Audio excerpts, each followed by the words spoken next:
Today I'm going to show you how to add a pocket to this pointed poncho using the sew as you go technique. This is my top-down poncho pattern. It's in the WINSOME WRAPS book, and it's available in sizes from infant through adult. The pattern has gauges for every gauge of knitting machine. In my first sew as you go video, I showed you the basics and several ways to do sew as you go if you are only making a single seam. For example, wanting a blanket double the width of what the bed will do. This one is a little more advanced and a little more specific. What we're doing here is knitting a pocket onto a corner of a poncho, the front lower corner. It was knitted with decreases from the top down, so it comes to a point. And I started by hanging that point, and now we're knitting the pocket right onto the fabric. This seam is on the outside on purpose, so you're looking at the right side of the poncho. That's a style feature on this one.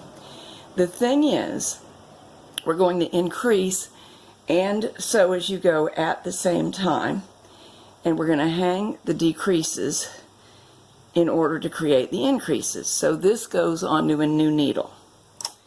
And we always work on the side opposite the carriage. That way we stay out of the way of the working yarn. Now it is time to work over here. Take a look at this area. You can see where the two stitches knitted together from the decrease. And what we want is the diagonal area just above that. We could hang the whole stitch, all, in this case 4 strands, because what I was doing here is knitting 2 strands together to make a single yarn. But I am going to hang half of the stitch, which would be considered as a single strand of yarn. It's just that my strand is composite, on a new needle. So we are joining and increasing at the same time. Now, a finer point. We want these sides to be symmetrical and look the same.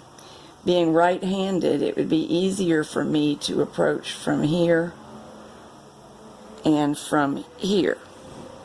But look at that. Here I'd be inserting from the outside edge of the fabric, and here I would be inserting from the inside edge of the fabric, and that would look a little bit different. So in order to get it symmetrical and matching, I'm finding my diagonal and inserting from the inside edge of the fabric. Knit across. Turn my hand. If I still want to use my right hand, you can switch to your left if you want. So as to insert from the inside of the fabric, find the diagonal, hang it on a new needle, knit across. It's a fine point. You may not care that much, but then again you may. And I want this one to be a good match.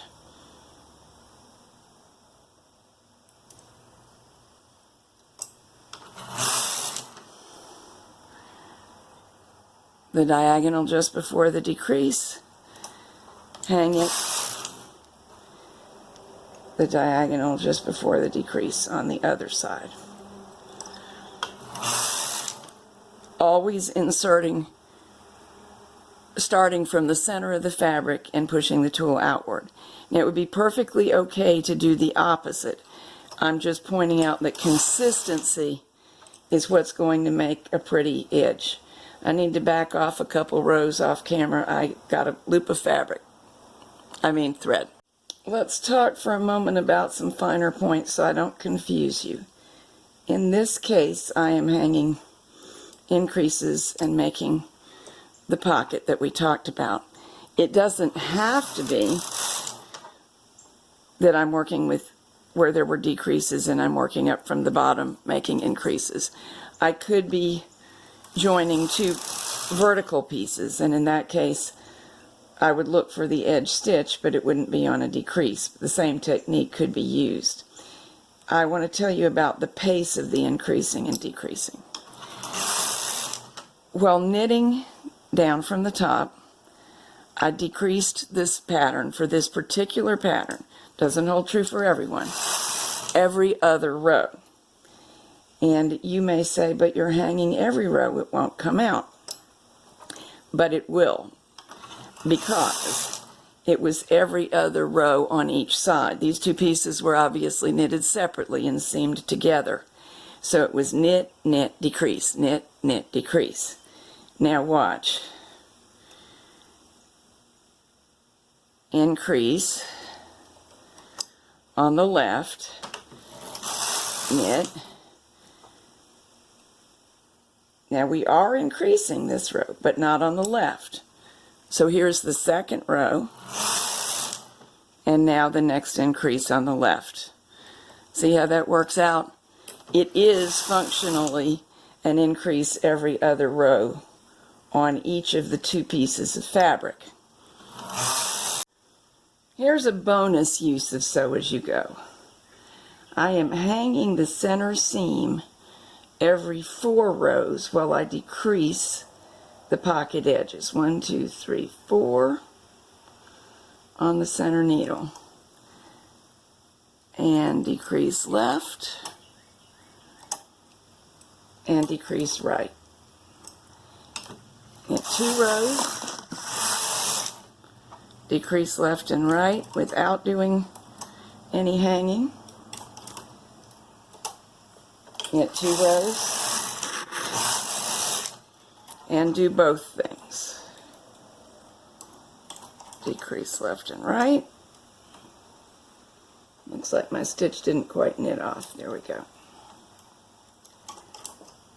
The function of this, counting up 4 rows, 1, 2, 3, 4, and hanging, is that the pocket will end up tacked together in the way I plan for it to be when we're finished.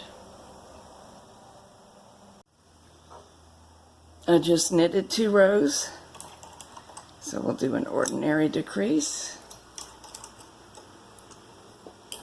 2 more rows, and we will do both things. Decrease left, decrease right, count up the seam 4 rows, hang a strand of yarn on the center needle, knit 2 rows, decrease on both sides,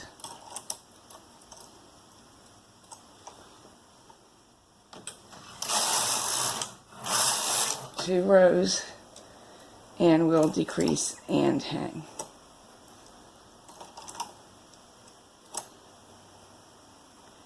One, 2, 3, 4.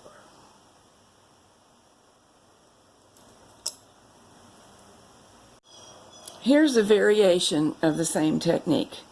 I started by hanging the bottom point on 4 needles as I did on the other sample. This time, this is the right side, but the seam is hidden, as is more traditional.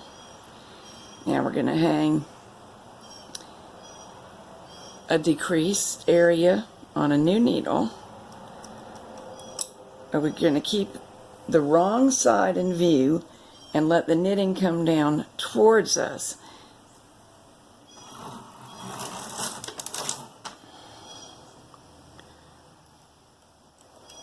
Hang. I'm going to grab a hold of that to encourage the knitting to come towards me.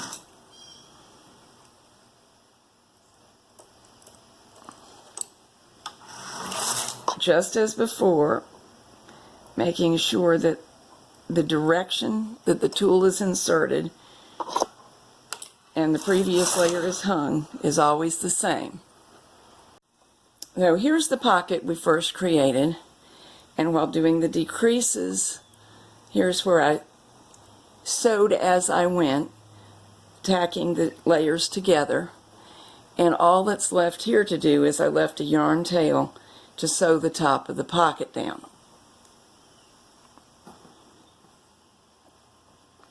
Here's what the edges look like. We'll probably be covering them with some trim, but in some cases you wouldn't, and you want to know. Here's the one I'm working on now.